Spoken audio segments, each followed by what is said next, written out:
It is Chair Shot Reality on WrestleZone.com. You can also go to our YouTube channel, which is continuing to grow, and we love it. YouTube.com/CSR Wrestling. This weekend is all presented by WrestleRumble.com. You can predict the winners of who's going to win at Payback and win up to $500. If WWE is so predictable, put your money where your mouth is. It makes it that much more entertaining to watch. Josh Eisenberg, Brian Gould, Justin LeVar, and before we even get into our Payback predictions, quick announcement. Obviously, Point Park University, we love it here. It is a great partnership and home for CSR, but it's a summertime. Get out, get some sunshine, stretch your legs. We're doing a little bit of a CSR summer tour, kicking it off at the Squirrel Hill Sports Bar. If you're in the Pittsburgh area, if you're in Squirrel Hill, please come out and join us on Cinco de Mayo. That's right, May 5th, Cinco de Mayo, 6 p.m. There's going to be frozen margaritas, all kinds of good treats, and CSR's there talking wrestling. Please come and join us. And I'm sure, guys, we'll be talking about the fallout of Payback. Let's start off Dean Ambrose versus Chris Jericho.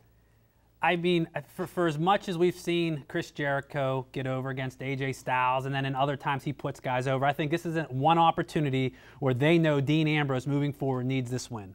He needs to defeat Chris Jericho. Unless they plan on carrying this thing over, I don't see why Jericho keeps getting these wins over these guys. Styles, yes, he's already been elevated to the main event picture, but I think Dean Ambrose has to win this match. I'm going to go with Chris Jericho to be different. Nobody thought that Chris Jericho was going to beat AJ Styles at WrestleMania, which is a much bigger stage, but everybody kind of forgets that now because of the place that Styles is in.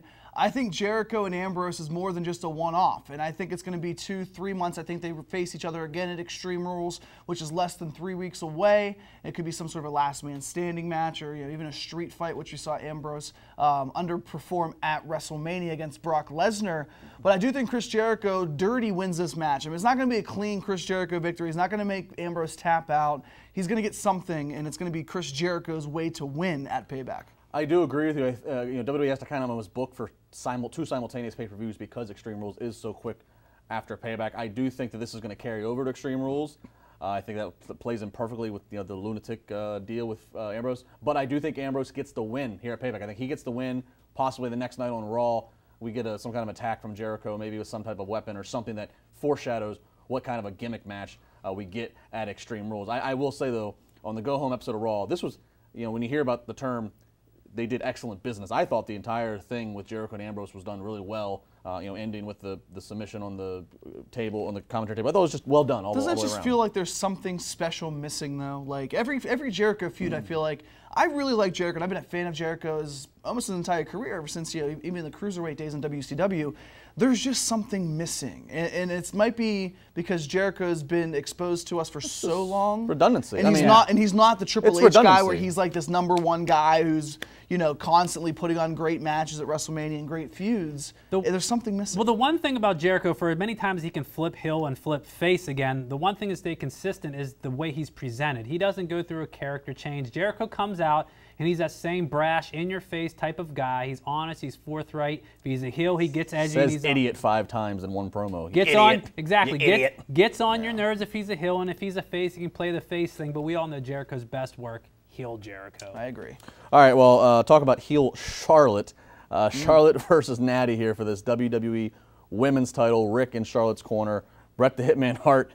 Maybe, which we read on the internet, maybe not thrilled to be there, but he's going to be there regardless. Yeah, he's not thrilled to be there, and Flair's got either a head injury or a hand injury in Logan Airport, or both in Boston. A little slip-up on SmackDown taping what he said to Natty, and it's not going to air. But rough times right now, and I just hope this match, for as good as it could be as we've seen in the past, hope this match isn't overshadowed by the 50 and 60-something-year-old superstars of days past. That said, Charlotte's going to win this match because...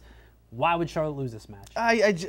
Man, I really wish that they would just put Flair and Bret Hart in a field and just put him in a cage above the ring. Put him in a cage above the ring. Seriously, like just get him out of here. There's no reason for WWE to use the time where the women's division is the most interesting, the most deep, the most profitable for a lot of reasons, and they want to play an even playing field. And I think Jimmy Corderas talked about that on CSRWrestling.com's article about the women's division now being at just as an interesting level. So why would you need these 50 and 60-year-old people, Hall of Famers in the corner? It doesn't, especially when Hart comes out and says whatever the hell he wants. He hates Triple H. He hates the business. He's like my 85-year-old grandfather. He has nothing nice to say.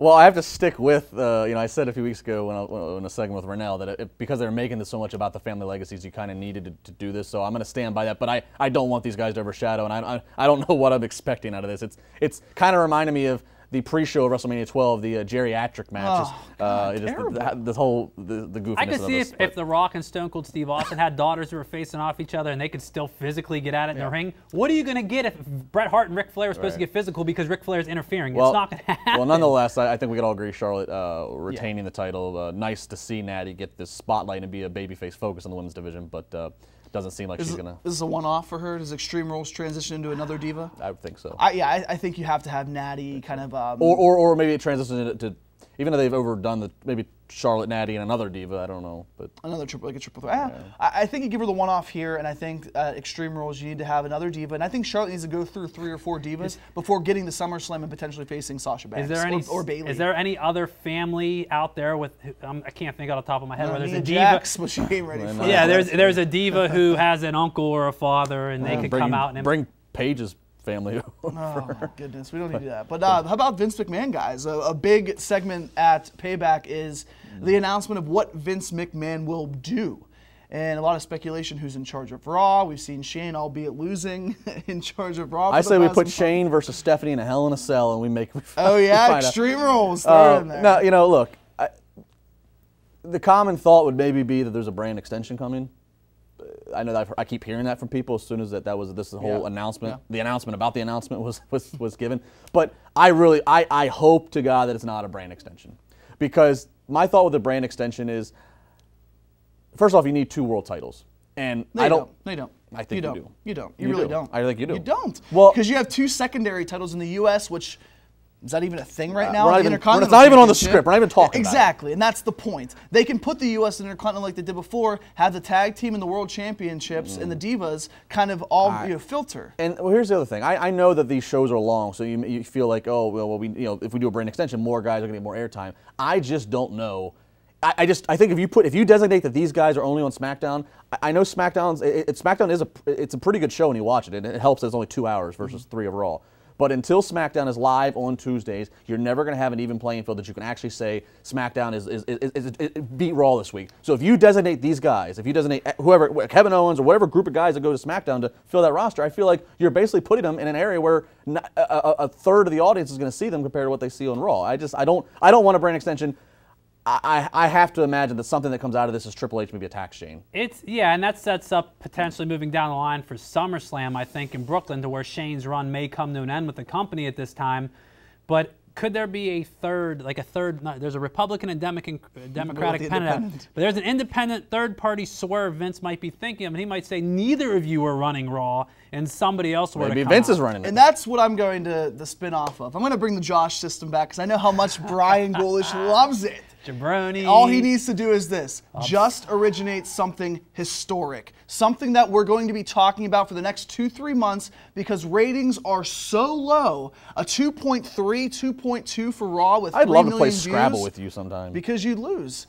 And I want to see Vince McMahon do something that we haven't really ever seen before. And that it has to be something historic that can carry over into Extreme Rules. Maybe somehow control the companies on the line. It's Triple H and Shane, maybe even in June or July at Money in the Bank, or a Money in the Bank match where you control the companies in a briefcase. Something that's different and something that sounded like a ghoulish shit, man. Now you're thinking Money in the Bank. But you need something that hasn't been done before. Because everything's been done before. Or it could be the fact where a wrestler we haven't seen in a while, comes back. There's got to be some type of side going on, some side action here to where who represents Shane, Triple H. I mean, listen, Shane did what Shane could do, and he's in great shape. But Sting's not going to be the GM. I'm not saying Sting, but in a did you see that picture I tweeted out? Eerily similar. But in a wrestling match, you're never going to have a pure wrestling match with Triple H and Shane. You could get away with The Undertaker and Shane because you know it's going to be a match of spots. Triple H and Shane would be the same way. It'd just be a brawl. Everything Shane does is a brawl. I mean, Shane's not. It's not. And just have it at Extreme Rules and be done with it. Don't even carry it over. No, you can draw. You can draw that out for 2-3 months. I mean, fact is, while yes, the viewership is going down, and that's not Shane's fault. While viewership is going down, or the third hour, goes down when it gets the third hour. Fact is, Shane still gets